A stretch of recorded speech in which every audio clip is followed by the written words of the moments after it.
Hey, ladies and gentlemen, today we are going to read through the syllabus. This video right here is completely optional. If you do not want to hear me reading to you, you can close this right now, go to Google Classroom and find a copy of the syllabus and read it yourself. But before you go, also on Google Classroom is a Google form. That is a graded assignment. You are getting a grade for completion. All you have to do is sign your name on it, a parent or guardian's name, and some parent and guardian contact information. By filling that out, you are acknowledging that you read the syllabus and that you understand the syllabus. And if you do not understand the syllabus, it is your responsibility to contact me and ask me questions. Like I said, graded assignment, do the Google form. All right? All right, so let's jump into reading the syllabus. Anatomy and physiology. Instructional goals. Anatomy is the branch of natural sciences which focuses on the structural organization of living things.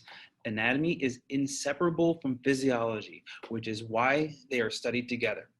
As one of the basic life sciences, anatomy is closely related to medicine and other branches of biology, which means biology is a prerequisite. If there's something about biology you don't remember, please ask me. This course meets the needs for a more complete understanding of the basic principles of the human body and its functions. Those students interested in professions such as nursing, physical therapy, physical education, pharmacology, and the medical field are introduced to those concepts within this course. The journey may change your view of life as well as the view of how your body functions.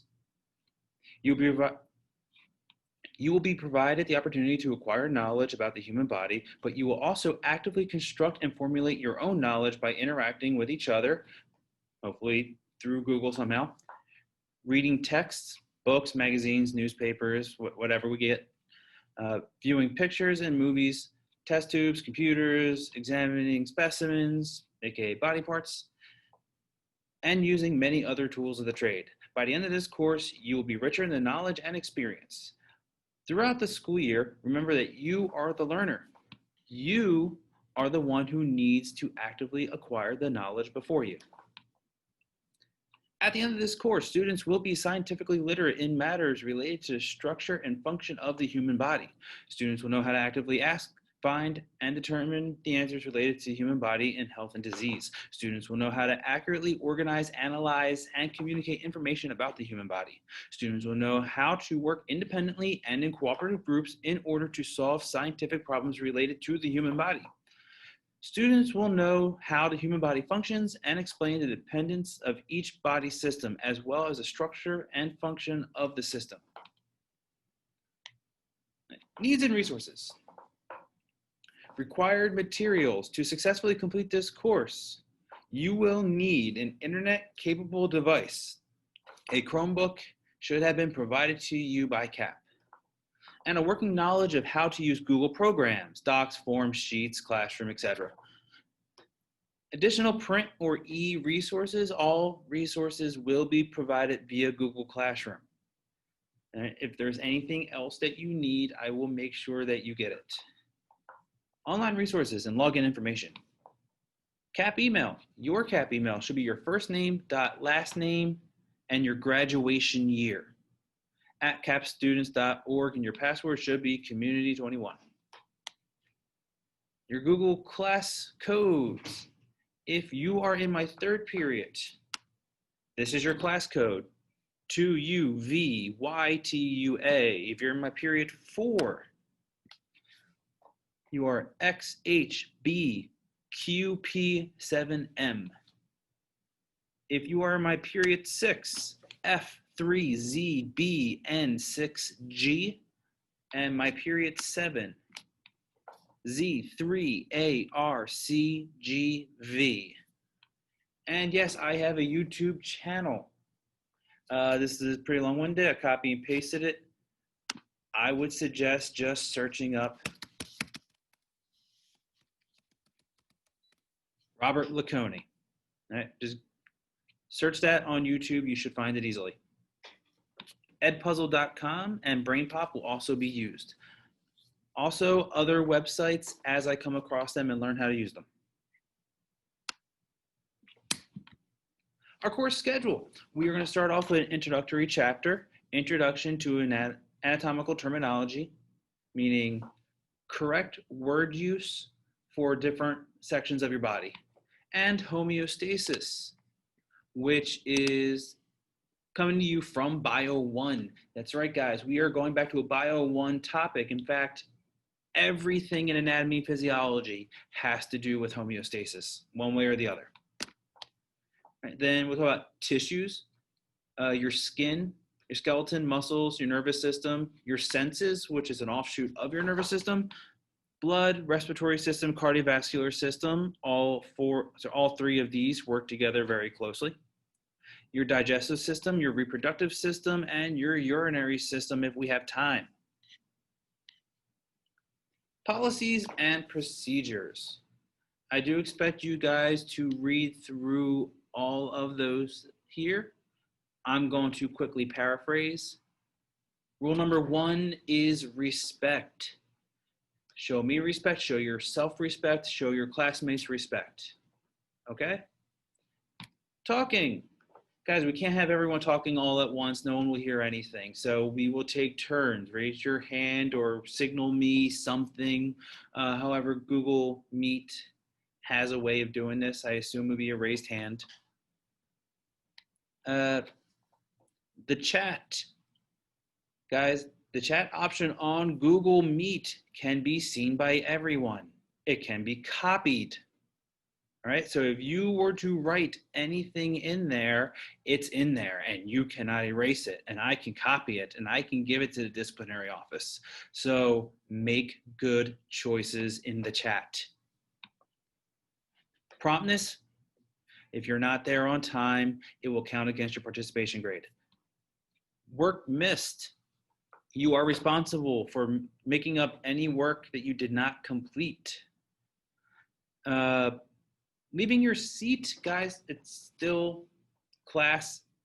You may be at home, but if you walk away from the computer, you're missing things. So don't leave your seat without permission, because I'm not going to backtrack and tell you what you missed. Uniform violation policy. You're at home. I'm not expecting you to put on your uniform, but still dress appropriately. Right? Make good choices. Your head being down. Guys, I'm not psychic. If your head is down, I don't know if you're just resting and listening intently. Right? It looks like you're asleep. I'm treating you like you're asleep, and it will reflect in your participation grade. And student handbook. You should have one. You are required to follow the policies and procedures laid out in that handbook. Breaking any of these rules will result in a referral to the dean. Yes, you can still get in trouble even though you're at home.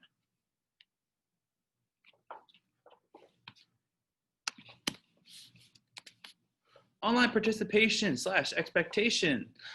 I expect that you follow the netiquette guidelines. Treat your classmates with the same respect that you would like to be given. Also, students are expected to attend live instruction and will be graded on it, and that they are expected to complete work on a daily basis. Please abide by these guidelines in discussions and chats. Avoid sarcasm and slang. Swear words are unacceptable. Never use derogatory comments, including those regarding race, age, gender, sexual orientation, religion, ability, political persuasion, body type, physical or mental health, or access issues. Focus your response on the questions or issues being discussed, not on the individuals involved. Be constructive with your criticism, not hurtful. Right? Help each other is what that means. Review your messages before sending them. Remove easily misinterpreted language and proofread for typos. Avoid using all caps. This is perceived as shouting in the online world. And respect others' privacy. And never reveal email addresses. All right? All right. Grading scale. Same as always. Nothing changed from last year on this. Grading policies. Grades are determined by a percentage system. Each student's grade is calculated by dividing earned points by total possible points to determine the percentage. Meaning, If you could only earn 10 points, but you only earned 5, so 5 divided by 10, and then times 100 is your score. Each type of assignment is weighed differently. This is calculated in PowerSchool. Semester 1, your quarter 1 and your quarter 2 added together, divide by 2. Semester 2, quarter 3 and quarter 4, and the final. That's 3 things added together, divided by 3. And your year grade, semester 1 and semester 2 added together, divided by 2. Discipline grading policy. Every student begins each quarter, 4 total, of this year with 100 points. If the teacher corrects a student for violating a class rule, then 1 point is deducted from the student's numerical grade for each offense. When a student is given a detention, then the grade reduces by 5 points. Discipline referrals reduce the numerical value of the discipline grade by 10 points. So every time I write you up, your grade goes down. At the end of the quarter, the students will receive a conduct grade on the report card that corresponds with the values below. So 90 to 100, conduct satisfactory. 70 to 89, conduct needs improvement, and 69 and below, conduct unsatisfactory. Important note here, students who are late or absent from class more than 3 times per quarter will receive a letter grade reduction from their class average for lack of participation. So, we're talking about grades. Let's talk about what each grade is worth. In my class, projects are worth 5% of your overall grade. Quizzes are worth 10% and tests are worth 25%. Classwork is worth 30%. All right, you understand that. Classwork is worth more than test grades. If you are the type of person who decides that you do not want to do any of the classwork, I'll just take the tests and pass, not going to happen. All right, you have to do the classwork in order to get the grade. Lab reports and lab experiments, 10%. I typically combine labs and projects together to be 15%. Participation is worth 10%. Now let's up to this. Makeup work. If a student is absent or late, misses a quiz, a test, classwork, or homework, it is their responsibility to get it from me, provided that they have supplied a legitimate excusal note. Students are expected to get their assignments on the day they return to school. So if you are absent one day, the next day, you got to get it off me. Students have 1 day for each missed day to make up work they have missed. If you have an excusal note for 2 days, then you got 2 days to make up the work. After that deadline, the assignments become a 0. Missing work due to absenteeism could result in a failure for the quarter or the semester. Late work policy. Any work turned in after 1 day grace period will be accepted, but at half the points. So as long as you get it within that grace period that I set up in area F, you're fine. If you get it after that, you have an automatic half off. Academic honesty policy, plagiarism, and cheating. All students are expected to submit their own work. Plagiarism refers to the use of others' words, ideas, or work without their acknowledgement. It is the equivalent of theft. Undisclosed assistance is also considered plagiarism. Students must acknowledge any outside help they may have had in preparing their paper. When documenting work, students should use the MLA format. If there are any questions about this format, please consult with a teacher. If the student is caught or suspected of plagiarism or cheating, the student will receive a 0 for the assignment without makeup. Given an unsatisfactory for a quarter conduct grade, and disciplinary action will be taken. Tutoring for science class. If a student should need assistance in science class, tutoring is available at the request of the student. I am available for extra help until 4 p.m. daily, and strongly encourage students to utilize this time to build a solid foundation prior to encountering more difficult material later that year. I will say that time again, from 3 to 4, 3 p.m. to 4 p.m. every day, Monday to Friday. I will make myself available.